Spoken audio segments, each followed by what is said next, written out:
pagsamo ng bayan mo, Panginoong Jesus Nazareno.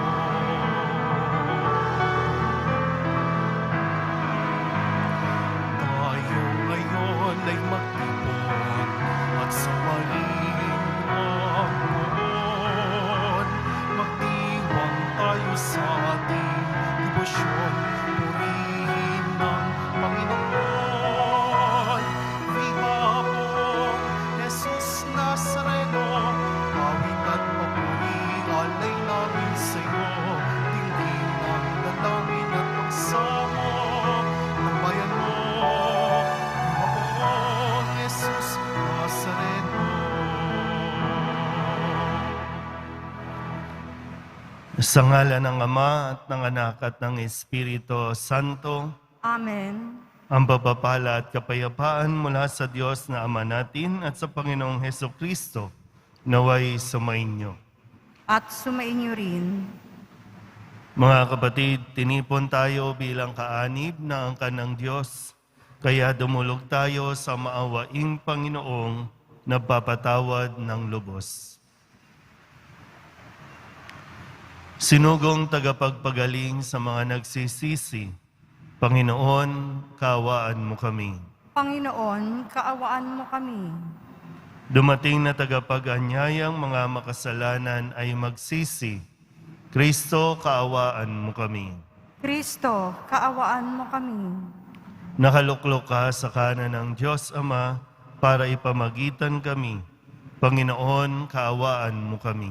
Panginoon, kaawaan mo kami. Kaawaan tayo ng makapangyarihang Diyos, patawarin tayo sa ating mga kasalanan at patnubayan tayo sa buhay na walang hanggan. Amen. Manalangin tayo. Ama naming makapangyarihan, sa iyo nagmumula ang tanang kabutihan. Pagbigyan mo ang aming mga kahilingan na iyong patnubay. Ang iyong mga kinalulugdan ay aming mapag-isipan at sa iyong pag-akay, ang mga ito ay aming magampanan sa pamamagitan ni Jesucristo kasama ng Espiritu Santo magpasawalang hanggan. Amen. Magsiupo muna ang lahat. Pagbasa mula sa unang aklat ng mga hari. Noong mga araw na iyon, si Elias ay sumapit sa Horeb na bundok ng Diyos. Pumasok siya sa isang yungib at doon nagpalipas ng gabi. Walang ano-ano'y nagsalita sa kanya ang Panginoon. Lumabas ka at tumayo sa ibabaw ng bundok sa harapan ko. Pagkasabi nito'y, dumaan ang Panginoon at umihip ang napakalakas na hangin. Sumabog ang bundok at nagkadurog-durog ang mga bato sa lakas ng hangin, ngunit wala sa hangin ang Panginoon. Nang tumigil ang hangin, ay lumindol, ngunit wala sa lindol ang Panginoon. Pagkatapos ng lindol ay kumidlat, ngunit wala rin sa kidlat ang Panginoon. Pagkalipas ng kidlat, narinig niya ang isang banayad na tinig. Lumabas si Elias, tinakpan ng bawlabal ang kanyang mukha at naghintay sa bunganga ng yungib. Narinig niya ang isang tinig na nagsabi, Elias, bakit ka naririto? Sumagot siya, dahil po sa aking malaking pagmamalasakit para sa inyo, Panginoong Diyos ng mga hukbo, tinalikdan ng bayang Israel ang inyong tipan, winasak ang inyong mga dambana, pinagpapatay ang inyong mga propeta. Ako na lamang ang natitira at hinahanap nila ako upang patayin. Sinabi sa kanya ng Panginoon, Bumalik ka sa iyong dinaanan sa ilang napatungong Damasco. Pagdating mo ng lungsod, pahiran mo ng langis si Hazael bilang hari ng Syria at si Jehu na anak ni Namsi bilang hari ng Israel. Pahiran mo rin ng langis si Eliseo na anak ni Safat na taga Abel Muhala bilang propetang hahalili sa iyo. Ang salita ng Diyos. Salamat sa Diyos. Sa ganda mo't kabutihan, kami iyong liwanagan. Sa ganda mo't kabutihan, kami iyong liwanagan. O Diyos, ako'y dinggin sa aking pagtawag. Lingapin mo ako sa aking mahabag. Ang paanyaya mo'y lumapit sa akin. Huwag kang magkukublit, kita'y hahanapin. Sa ganda mo't kabutihan, kami iyong liwanagan. Huwag kang magagalit, huwag mong itatakwil. Akong katulong mo at iyong alipin. Tagapagligtas ko, huwag akong lisanin. Sa ganda mo't kabutihan, kami iyong liwanagan. Ako'y nananalig na bago mamatay, masasaksihan ko ang iyong kabutihan na igagawad mo sa mga hinirang. Sa Panginoong Diyos, tayo'y magtiwala, ating patatagin ang paniniwala. Tayo ay umasa sa Kanyang kalinga. Sa ganda mo't kabutihan, kami iyong liwanagan. Magsitayo po ang lahat.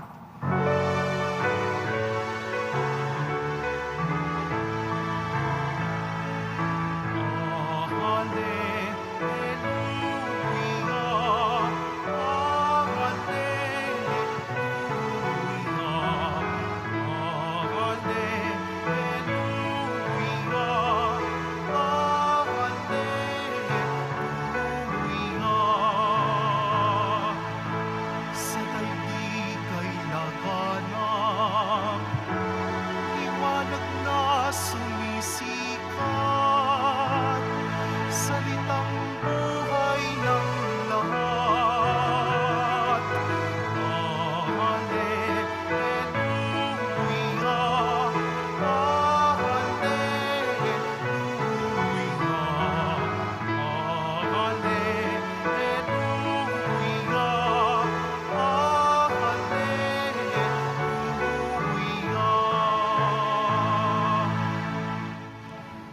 Sumainyo ang Panginoon. At sumaiyo rin. Ang mabuting balita ng Panginoon ayon kay San Mateo. Papuri sa iyo, Panginoon. Noong panahong iyon, sinabi ni Jesus sa kanyang mga alagad, "Narinig ninyo na noong unay iniutos sa mga tao, huwag kang makikiapid. Ngunit ngayoy sinasabi ko sa inyo, ang sino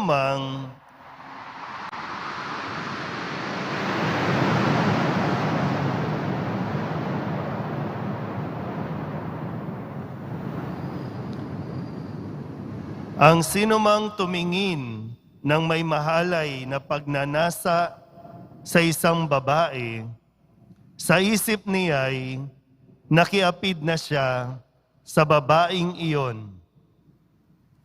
Kung ang mata mo ang siyang nagiging sanhi ng iyong pagkakasala, dukutin mo at itapon, sapagkat mabuti pang mawalan ka ng isang bahagi ng katawan kaysa buo ang iyong katawang itapon sa impyerno. Kung ang iyong kamay ang siyang nagiging sanhi ng iyong pagkakasala, putulin mo at itapon. Mabuti pang mawalan ka ng isang bahagi ng katawan kaysa buo ang iyong katawang itapon sa impyerno.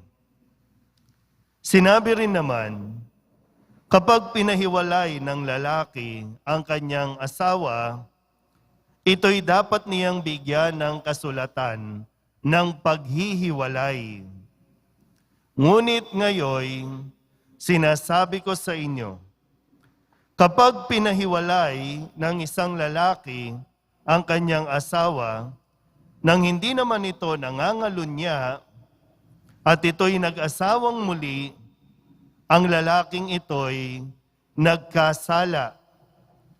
Itinulak niya ang kanyang asawa sa pangangalunya. At sino mang mag-asawa sa babaeng hiniwalayan ay nangangalunya. Ang mabuting balita ng Panginoon. Pinupuri ka namin, Panginoong Hesukristo. Magsiupo muna po ang lahat. Isang magandang umaga po sa inyong lahat.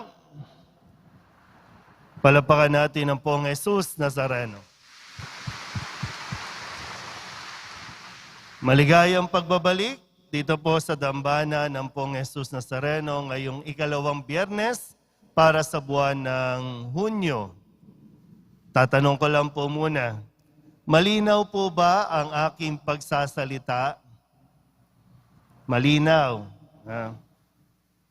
Hindi ko alam kung bakit parang ang baba ng mga eroplanong dumadaan sa atin. Kanina pa yan, no? Ano ba? May kudita ba o ano?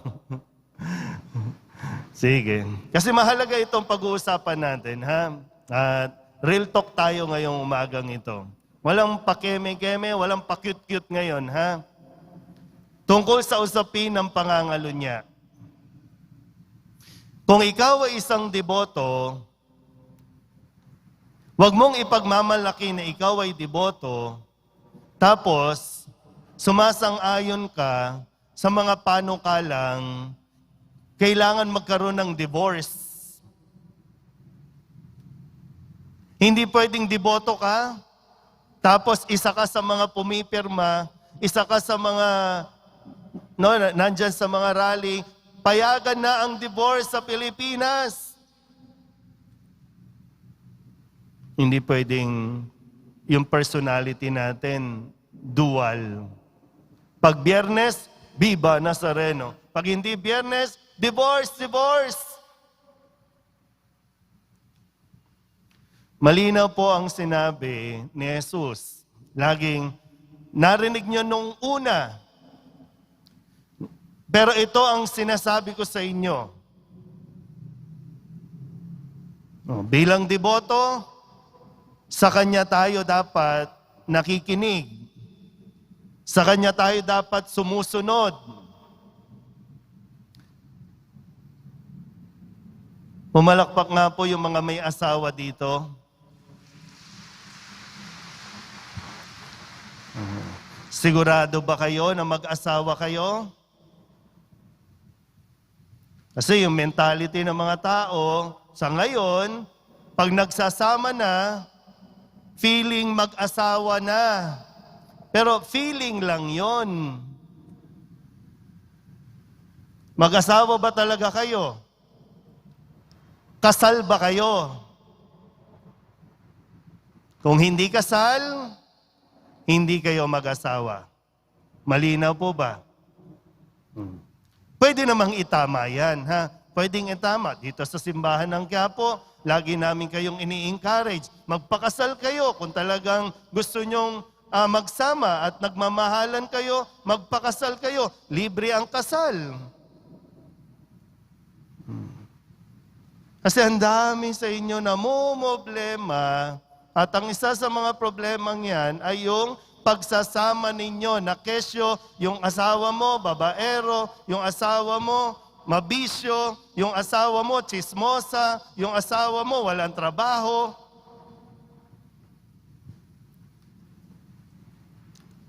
Kasal ba kayo? Okay, malinaw na po yun? Okay, pasok tayo sa sinasabi ni Kristo, ang pangangalunya. Sabi kasi, kung ihiwalayan ng lalaki Okay? Kung hihiwalayan ng lalaki ang kanyang asawa, dapat bigyan ito ng kasulatan. Dapat bigyan ito ng kasulatan. Pero ang sabi ni Kristo, ngunit ngayon, sinasabi ko sa inyo, kapag hiniwalayan ng lalaki ang kanyang asawa na hindi naman ito nakikiapid o nangangalunya, tapos nag-asawa ng iba, nagkakasala ka. Mortal sin. Ano naman? Ano ba? May gera na ba na hindi natin alam? Pangatlo na yan, no? Pangatlong eroplano na yan.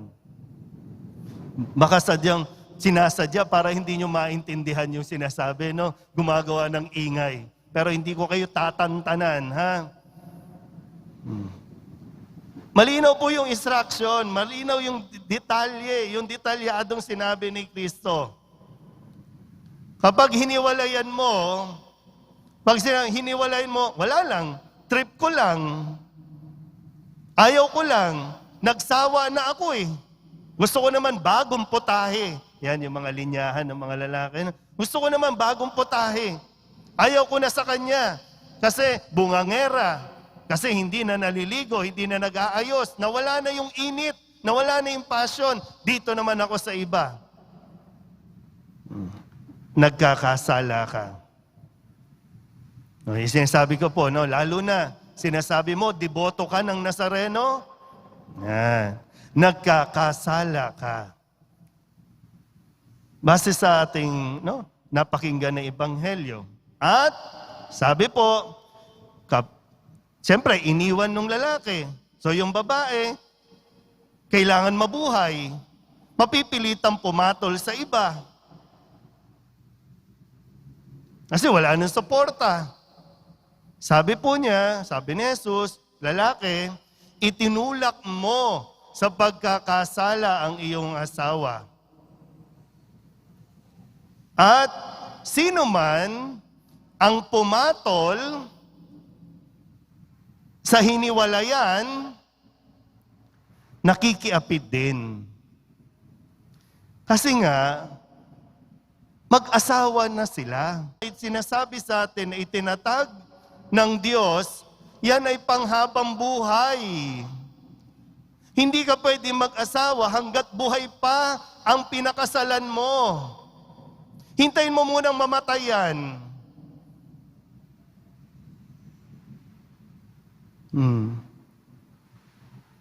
Malinaw ba? Malinaw. So, ibabalik natin ng konti. Paano nyo pagtitibayin? Bakit tumahantong sa paghihiwalay? Naghihiwalay kayo kasi uso ngayon ang hiwalayan? Ano kayo, artista? Ginagawa niyong showbiz ang buhay niyo? Mabalikan lang natin, no? Kaya nga kung bago kayo mag-asawa, babae, bago ka pumayag na magpakasal, tiyakin mo muna na yung lalaking yan ay handa sa lifetime commitment. Yung kaya ka pakakasalan, hindi dahil maganda ka, hindi dahil sexy ka. Dahil yung kaseksihan, nawawala yan. Eh paano pag nawala na? Ano, iwan ka na? Sabi ni Jesus, anumang bagay na makakasira, nagdudulot ng kasalanan, putulin mo na. Kung mata mo ang nagiging dahilan, dukutin mo. Kung kamay mo, nagiging dahilan ng pagkakasala mo, putulin mo. Sa mga mag-asawa,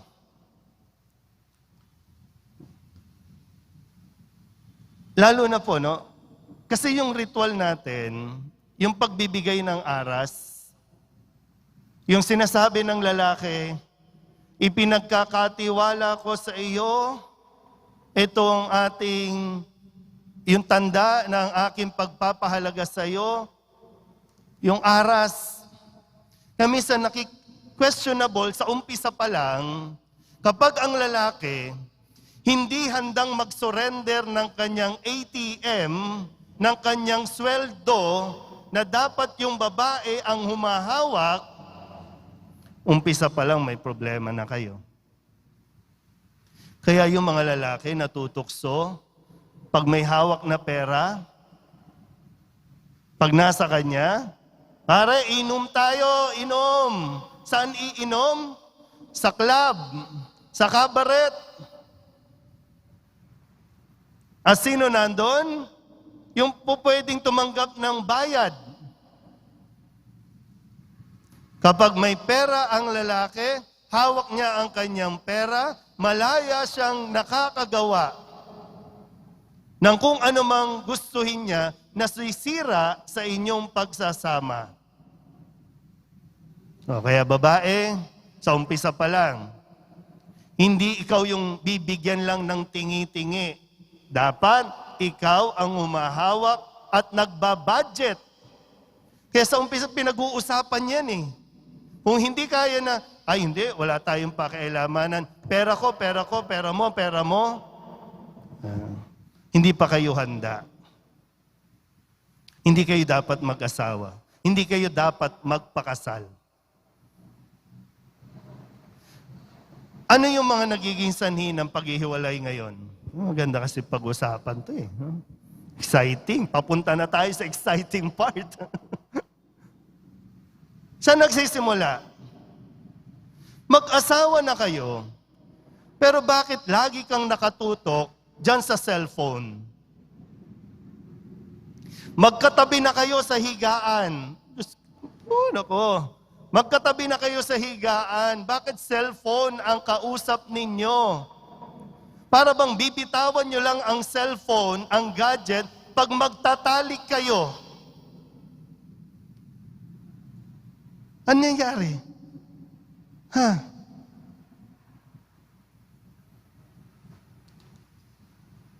Sabihin nyo kung mali yung sinasabi ko. Kumakain, hawak ang cellphone. Kailan kayo mag-uusap ng matino? O ayaw nyo mag-usap kasi gusto nyo lang cellphone. Kung ang cellphone, yung chat, messenger, social media, sa tingin ninyo makakasira at hindi nakakabuti sa inyong pagsasama, putulin mo na yan.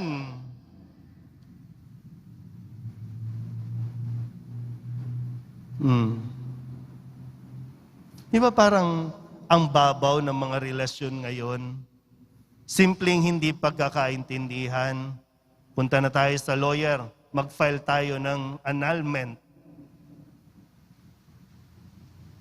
Siya nagsimula, may nakachat lang yan. May nakausap. May nakitang sexy, pogi.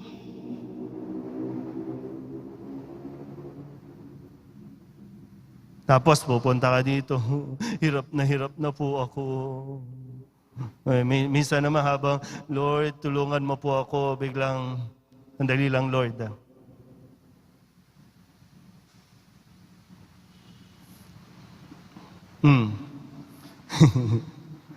Paano?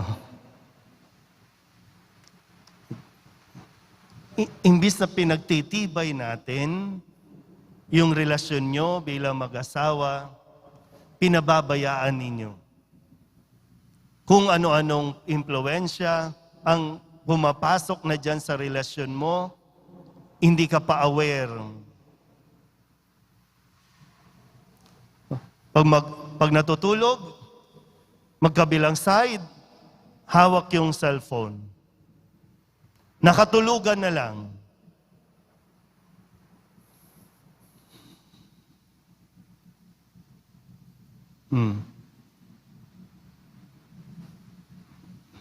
Ano?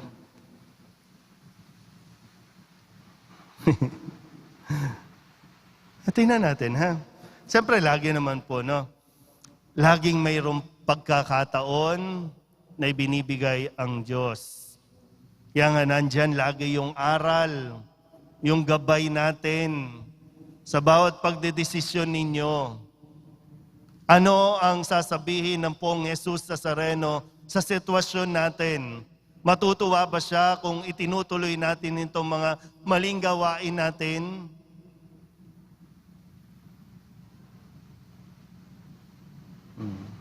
Hindi ko alam kung ano yung dahilan ninyo kung bakit ayaw niyong magpakasal, ha? At hindi namin, wala isa man sa atin ang dapat na manghusga. Ay, nagsasamang di kasal. Siya lang ang may karapatan yan. Ha? Pero meron tayo na mga gabay sa kung paano dapat iwasto o itama ang pagsasama ng bawat isa. Huwag tayong gumawa ng problema natin.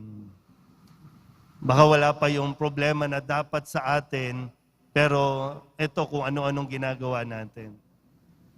So anumang bagay, gwardyahan nyo, bantayan ninyo ang inyong buhay, mag-asawa, bantayan ninyo.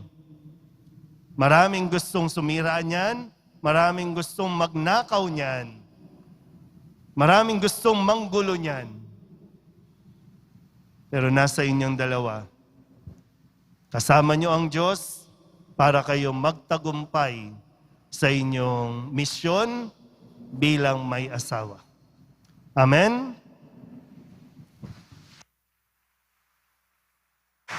Magsitayo po ang lahat. Manalangin tayo sa Diyos na gawin niyang ganap sa atin ang kanyang gawain ng pag-ibig at katapatan. Ang ating pong itutugon, gawin mo kaming banal na tulad mo, Panginoon. Gawin mo kaming banal na tulad mo, Panginoon. Ang simbahan naway magpatuloy na ipahayag ang karangalan ng kasal at tulungan ang mga mag-asawa na manatiling magkasama sa banal na pagsasabuhay ng kanilang buhay may asawa. Magnalangin tayo. Gawin mo kaming banal na tulad mo, Panginoon. Ang mga mag-asawa naway maging matalas ang pakiramdam sa pangangailangan ng bawat isa at matagpuan ang tunay na kaligayahan sa buhay bilang pinagsama. Manalangin tayo. Gawin mo kaming banal na tulad mo, Panginoon. Ang mga dumaranas ng kahirapan sa buhay, mag-asawa, naway patuloy na magsumikap sa isabuhay ang kanilang mga pangako. Manalangin tayo. Gawin mo kaming banal na tulad mo, Panginoon. Ang mga may sakit, matatanda, at nalulumbay, naway makaranas ng pag-aalay ng ating komunidad. Manalangin tayo. Gawin mo kaming banal na tulad mo, Panginoon.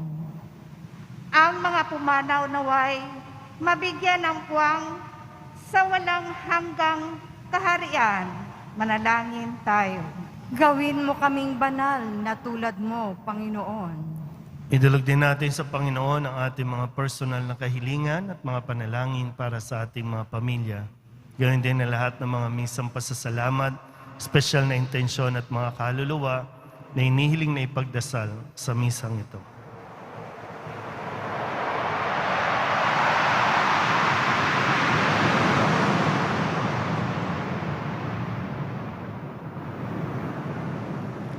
Ang lahat ng ito inihiling namin sa ngalan ni Kristong aming Panginoon. Amen. Magsiupo muna ang lahat.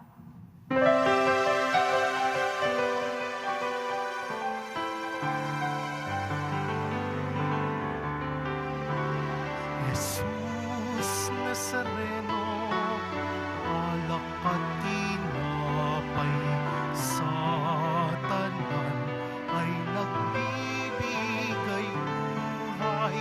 Biyayang kaloob mo ay aming inaalay.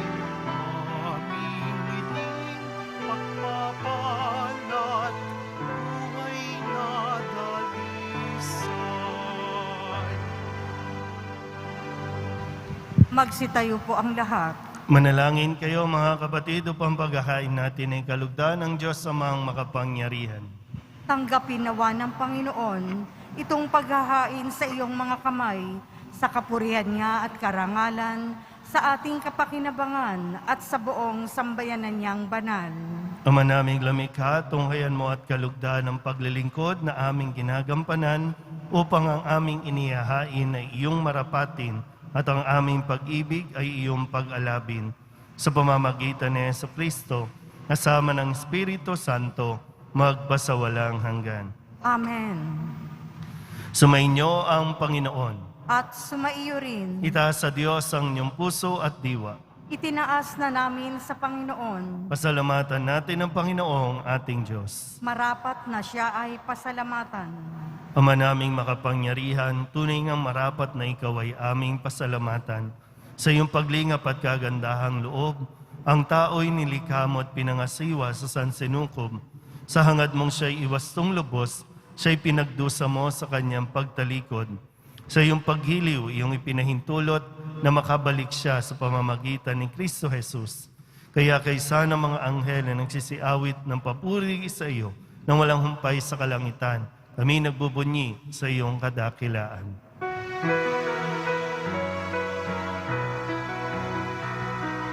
Santo, Santo, Santo, Panginoong Diyos, napupuno ang langit at lupa ng kadakilaan mo. Hosana sa kaitaasan, pinagpala ang naparirito sa ngalan ng Panginoon. Hosana sa kaitaasan. Magsiluhod po ang lahat. Ama naming banal, ikaw ang bukal ng tanang kabanalan. Kaya't sa pamamagitan ng iyong Espiritu, gawin mong banal ang kaloob na ito upang para sa aming maging katawan at dugo ng aming Panginoong Hesukristo. Bago niya pinagtiis ang kusang loob na maging handog, hinawakan niya ang tinapay, pinasalamatan kaniya, pinaghati-hati niya iyon, iniabot sa kanyang mga alagad at sinabi, "Tanggapin ninyong lahat ito at kanin, ito ang aking katawan na ihahandog para sa inyo."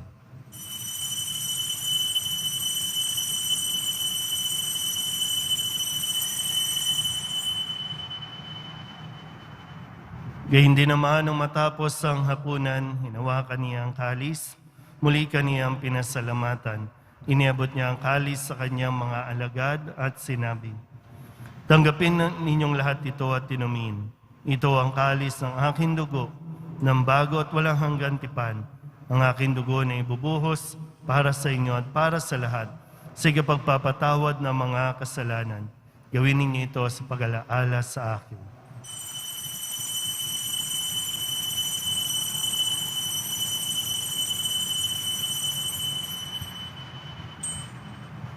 Magsitayo po ang lahat. Ipagbunyi natin ang misteryo ng pananampalataya.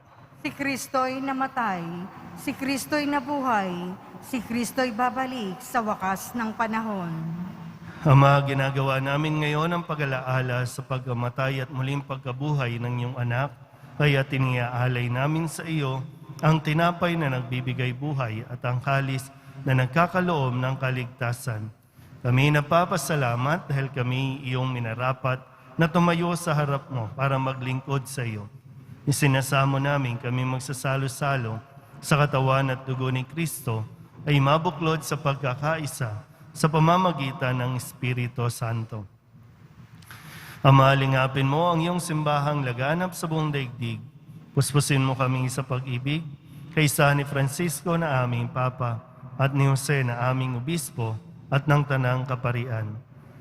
Alalahanin mo rin ang mga kapatid naming nahimlay na may pag-asang sila'y muling mabubuhay, gayon din ang lahat ng mga pumanaw. Kawaan mo sila at patuloyin sa iyong kaliwanagan. Kawaan mo at pagindapating kaming lahat na makasalo sa iyong buhay na walang wakas. kaysa ng mahal na Birhen Maria na ina ng Diyos, ng kabiyak ng puso niyang si San Jose, kaysa ng mga apostol at ng lahat ng mga banal na namuhay dito sa daigdig ng kalugod-lugod sa iyo, may pagdiwang nawa namin ang papupuri sa kararangal mo sa pamamagitan ng iyong anak na aming Panginoong Heso Kristo. Sa pamamagitan ni Kristo, kasama niya at sa Kanya,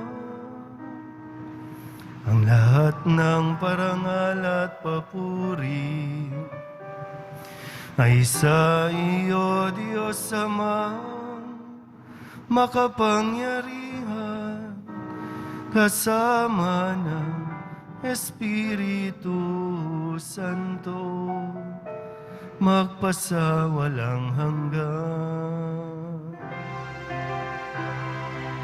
Amen.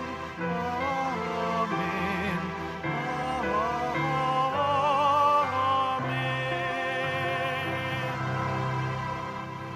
Sa tagubili ng mga nakagagaling na utos at sa turo ni Jesus sa Panginoon natin at Diyos, ipahayag natin ang lakas loob.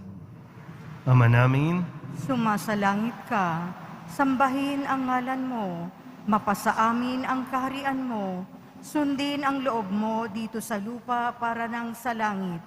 Bigyan mo kami ngayon ng aming kakanin sa araw-araw at patawarin mo kami sa aming mga sala para nang pagpapatawad namin sa nagkakasala sa amin at huwag mo kaming ipahintulot sa tukso at iadya mo kami sa lahat ng masama. hinihiling namin kami iadya sa lahat ng masama, pagkalooban ng kapayapaan araw-araw, iligtas sa kasalanan at ilayo sa lahat ng kapahamakan, samantalang aming pinananabikan ang dakilang araw ng pagpapahayag ng tagapagligtas naming si Heso Kristo. Sapagkat iyo ang kaharian at ang kapangyarihan at ang kapurihan magpakailanman. Amen. Panginoong Heso Kristo, sinabi mo sa iyong mga apostol, kapayapaan ang iniiwan ko sa inyo, ang aking kapayapaan ang binibigay ko sa inyo. Tunghayan mo ang aming pananampalataya at huwag ang aming mga pagkakasala. Pagkalooban mo kami ng kapayapaan at pagkakaisa ayon sa iyong kalooban, kasama ng Espiritu Santo, magpasawalang hanggan. Amen. Ang kapayapaan ng Panginoon ay laging sumainyo. At sumaiyo rin. Magbigayan po tayo ng kapayapaan sa isa't isa.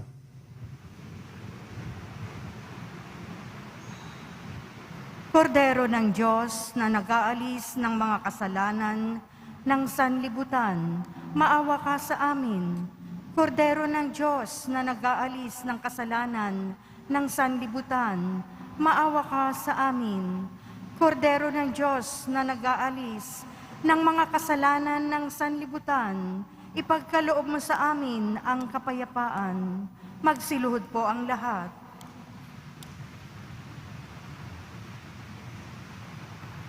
Ito ang kordero ng Diyos. Ito ang nag-aalis ng kasalanan ng sanlibutan. Mapalad ang mga inaanyahan sa kanyang piging. Panginoon, hindi ako karapat-dapat na magpatuloy sa iyo, ngunit sa isang salita mo lamang ay gagaling na ako.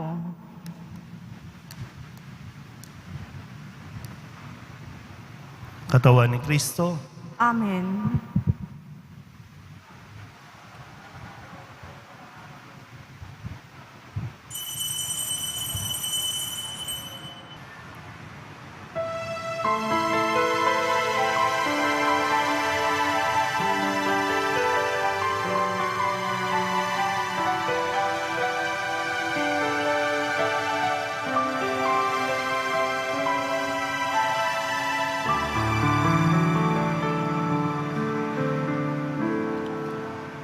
Poong Jesus Nazareno, salamat po sa pag-ibig mo.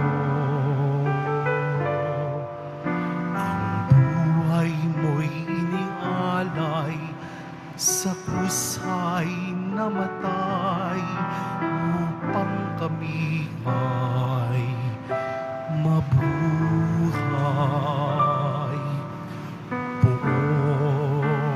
Jesus Nazareno, patawad po sa mga kasalanan ko.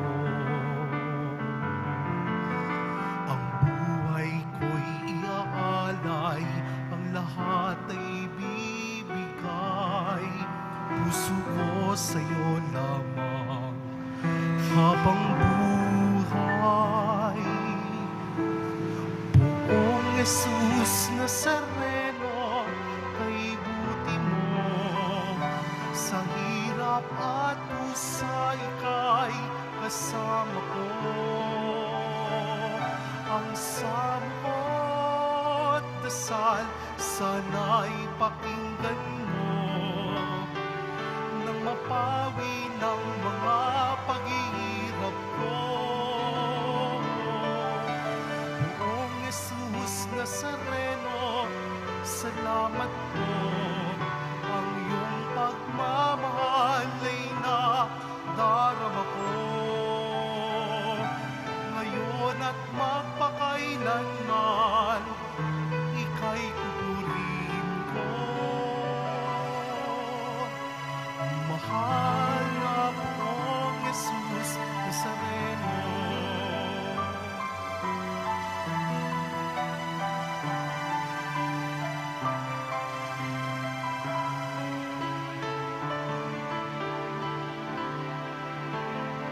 Poong Jesus Nazareno, kalugdan po ninyo itong kahilingan ko.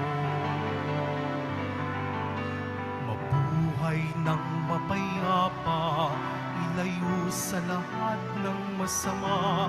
Kaawaan niyo po kaming umaasa. Poong Jesus Nazareno, patubayan niyo po't nawat gabayan ako. Iligtas sa kapahamakan at iyak na kamatayan. Huwag po ninyo kami pababayaan. Poong Jesus Nazareno, kay buti mo sa hirap at usay kay kasama ko. Ang samot dasal sana'y pakinggan mo nang mapawi ng mga paghihirap ko. Poong Jesus Nazareno, salamat po. Ang iyong pagmamahal ay nadarama ko. Ngayon at magpakailanman, ika'y pupurihin ko. Mahal na poong Jesus Nazareno.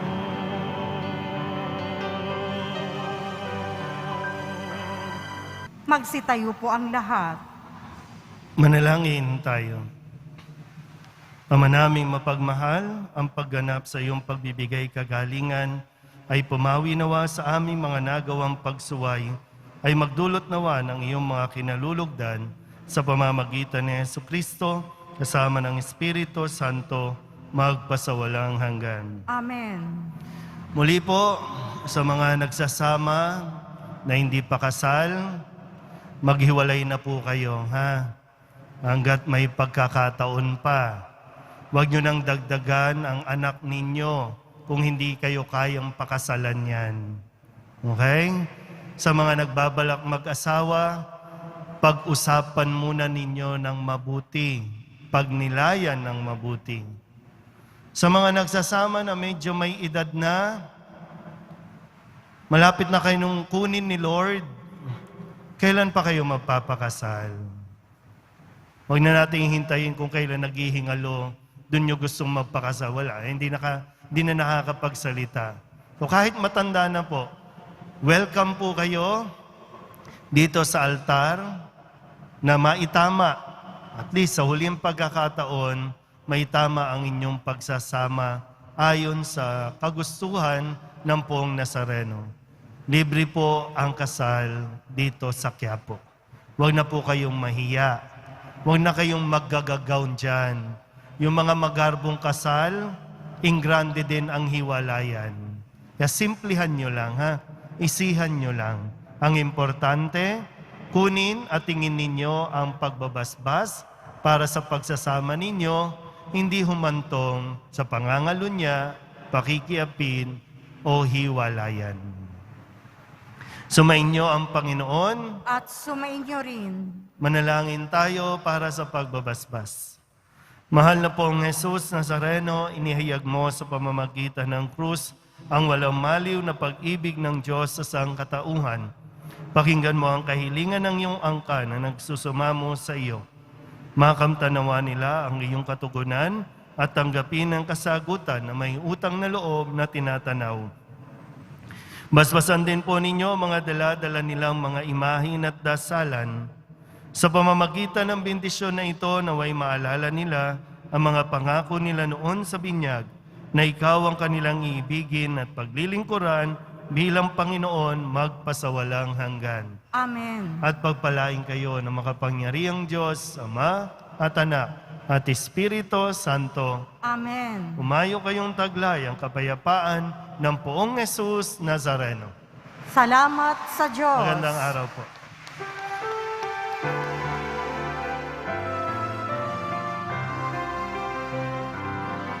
Gusto